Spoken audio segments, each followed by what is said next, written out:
किसी समय की बात है, एक छोटे से गांव में एक बुजुर्ग महिला रहती थी। वह बहुत दयालु, समझदार, हमेशा मुस्कुराती रहती थी। गांव के लोग उसे बहुत मानते थे। अक्सर अपनी परेशानियां या उलझनें लेकर उसके पास आते थे। एक दिन गांव का एक युवक उससे पूछ बैठा, दादी आप हमेशा प्रसन्न क्यों रहती हैं? चाहे कुछ भी हो जाए, आप कभी दुखी नहीं दिखती। क्या आपको कभी बुरा नहीं लगता जब हालात खराब हो जाते हैं? बुजुर्ग महिला ने प्यार से मुस्कुराते हुए कहा, बेटा, जीवन सुख दुख से भरा होता है। कभी सब अच्छा होता है तो कभी कठिनाइयाँ आ जाती हैं। लेकिन मैंने ये सीखा है कि असली खुशी हमारे मन के भीतर रहती है, बाहर की परिस्थितियों में नहीं। युवक को ये बात समझ नहीं आई। उसने फिर पूछा, लेकिन जब जीवन में दुखद घटनाएं होती हैं तब आप खुश कैसे रह सकते हैं? महिला ने अपने अतीत की बात बताई। जब मैं जवान थी, मेरा परिवार था, पति और बच्चे थे। हमारे पास ज़्यादा धन नहीं था, फिर भी हम हंसते खेलते रहते थे। अचानक मेरे पति बीमार पड़ गए, इलाज के लिए पैसे भी नहीं थे। एक दिन उन्होंने दुनिया छोड़ दी। वह मेरी ज़िंदगी का सबसे कठिन दिन था। मैं बहुत रोई, लगा कि मेरी खुशी हमेशा के लिए ख़त्म हो गई। लेकिन धीरे धीरे मुझे समझ आया कि आंसू बहाने से कुछ नहीं बदलेगा। मेरे बच्चों को मेरी ज़रूरत थी, इसलिए मुझे फिर से मुस्कुराना पड़ा।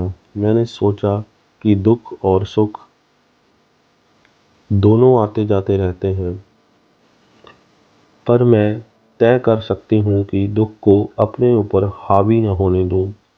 युग ने जिज्ञासु होकर पूछा, पर आपने ऐसा कैसे किया?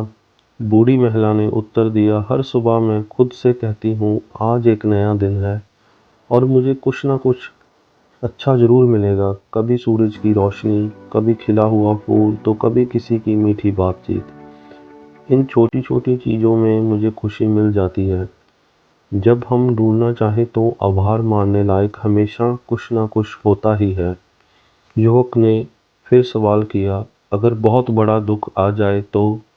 वह बोली, मुश्किल होता है, लेकिन मैं खुद को याद दिलाती हूँ कि समय बदलता है, दुख भी हमेशा नहीं टिकते। और ऐसे वक्त में मैं उन चीज़ों पर ध्यान देती हूँ जो मेरे पास अब भी है, मेरी सेहत, दोस्त और ये कि मैं ज़िंदा हूँ। खुशी दरअसल हमारा चुनाव है, या तो हम तकलीफ़ों में उलझकर दुखी रहें, या फिर छोटी छोटी खुशियाँ ढूंढकर मुस्कुराएं। ये आसान नहीं है, पर संभव है। युवक ने धन्यवाद दिया और ठान लिया कि वह हर परिस्थिति में कुछ अच्छा खोजने की आदत डालेगा। समय के साथ उसने पाया कि उसकी सोच बदल रही है और जीवन पहले से हल्का व बेहतर लगने लगा। धीरे धीरे यह सीख पूरे गांव में फैल गई। लोग समझ गए कि खुशी इस बात पर नहीं है कि हमारे पास कितना धन है या हमारे साथ क्या घटित होता है, बल्कि इस पर है कि हम चीज़ों को किस दृष्टिकोण से देखते हैं।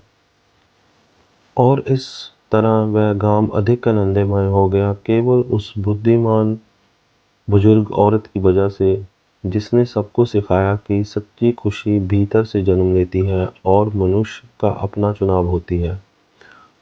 अगर आपको ये प्रेरणादायक कहानी अच्छी लगी तो इसे लाइक करना ना भूलें, और ऐसी ही कहानियाँ सुनने के लिए चैनल को सब्सक्राइब करके हमारे साथ जुड़े रहें। धन्यवाद, शुक्रिया।